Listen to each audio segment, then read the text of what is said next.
Petik buah rambai, panjat pokok duku. Mari ramai-ramai, dengarlah bicara buku.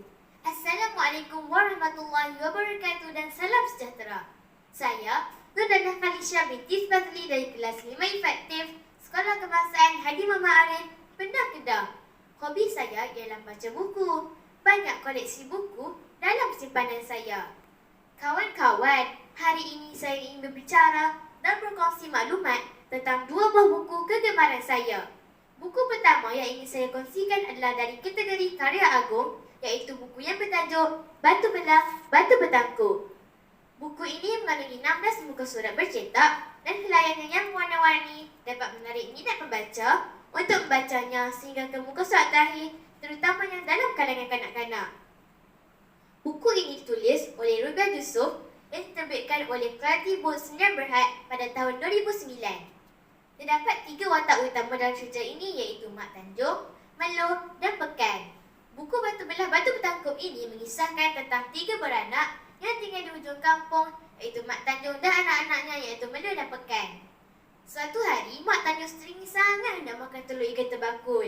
Oleh itu, dia pun pergi menangkap ikan di sungai yang terletak berhampiran dengan rumah mereka.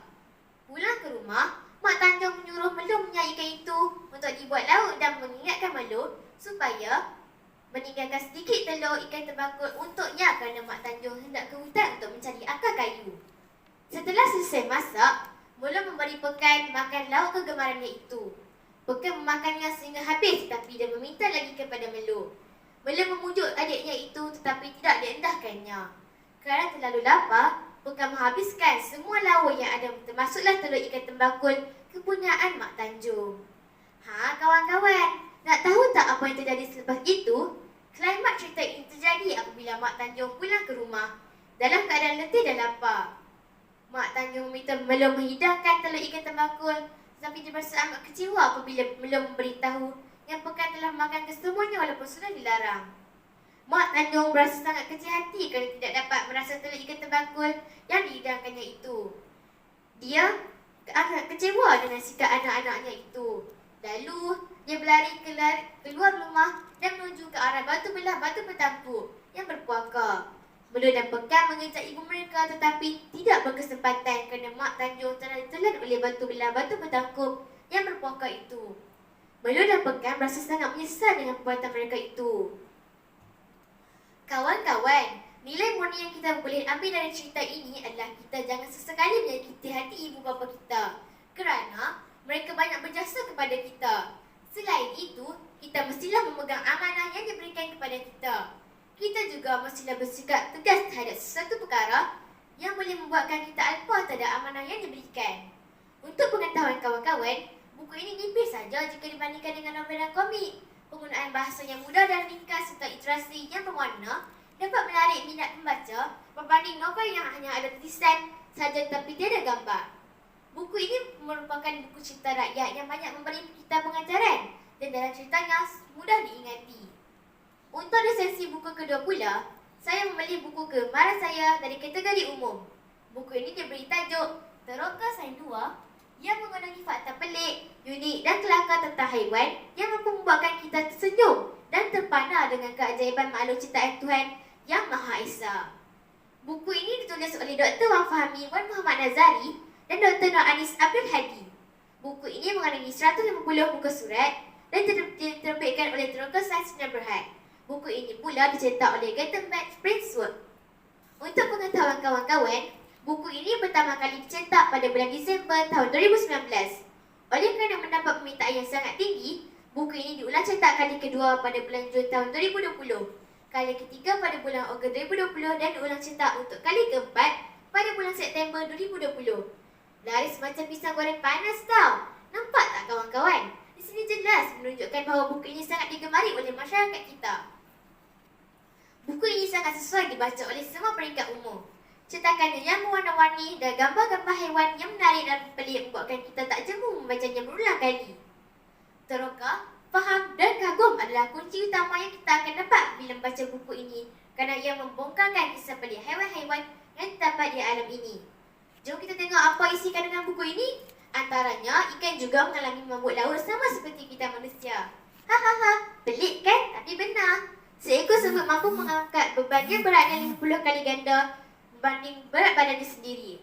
Ada juga haiwan paling pemarah di dunia iaitu katak belut erin.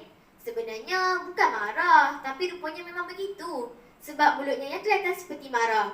Selain itu ada lagi yang pelik tau, iaitu burung hummingbird adalah satu-satunya spesies burung yang dipercayai dapat terbang mengundur. Ia juga merupakan burung paling kecil di dunia dan akan terbang mengundur setelah selesai mendapatkan nektar pada bunga. Bukan itu sahaja, banyak lagi fakta yang pelik dan lucu. Fakta ni agak menarik perhatian saya. Kawan-kawan masih tak percaya kan yang tikus juga akan ketawa jika digeletek? Haha, memang benar tikus akan ketawa melompat-lompat kalau digeletek. Tapi awas, kalau kita geletek tikus yang tengah stres, pasti akan digigitnya nanti. Lucu pula. Best tau kumpulan buku fakta sains ni. Satu keluarga boleh baca, dapat tambah ilmu, dan yang pasti bila kita baca buku ni, kita boleh buat teka-teki dengan adik-beradik dan kawan-kawan kita. Ayah, binatang apa tahinya berbentuk kubus macam kotak? Adik, binatang apa ada kawan baik? Kakak, haiwan apa paling gembira di atas muka bumi ini? Ibu, kenapa udang jadi merah bila masak? Best tak teka-teki fakta sains ni. Buku ni merupakan buku kesukaan kami sekeluarga. Baca banyak kali pun tak jemu. Adik yang tak tahu baca lagi pun tak jemu lah tengok gambar haiwan yang terdapat dalam buku ni. Memang tak rugi beli. Sebenarnya banyak lagi haiwan di atas muka bumi yang tidak pernah kita dengar dan lihat. Di akhir buku ini, penulis menyelitkan nilai murni dan berpesan supaya kita menyayangi haiwan kerana mereka juga berhak untuk hidup. Janganlah kita merosakkan khazanah alam yang tidak terlihat harganya ini. Pencerobohan habitat semula jadi menjadikan haiwan ini kehilangan tempat untuk hidup. Namun begitu, dengan pencemaran alam sekitar yang menjadikan habitat mereka lantas mengalami keputusan. Akhir sekali, apa yang dapat saya katakan? Bahawa buku ini agak berbeza dengan buku-buku cerita yang lain. Buku ini tidak mempunyai watak dan jalan cerita seperti novel kerana buku ini tidak padat dengan fakta menarik. Gaya cerita yang mudah untuk difahami dan yang paling penting, sangat memujakan. Secara tidak langsung, ia dapat menambah ilmu pengetahuan yang kita tidak ketahui pun sebelum ni. Sebelum saya mengakhiri bicara buku ini, saya ingin menyampaikan 2 rangkap pantun. Tumbuh cili singa lumat untuk dimasak lauk kegemaran. Buku menyimpan berjuta maklumat, fakta ilmu syarikat hiburan. Pohon perdana dalam taman jadi idaman si anak Musa. Marilah ananda, marilah teman, kita membaca sepanjang masa. Sekian wabillahi taufiq wal hidayah. Wassalamualaikum warahmatullahi wabarakatuh.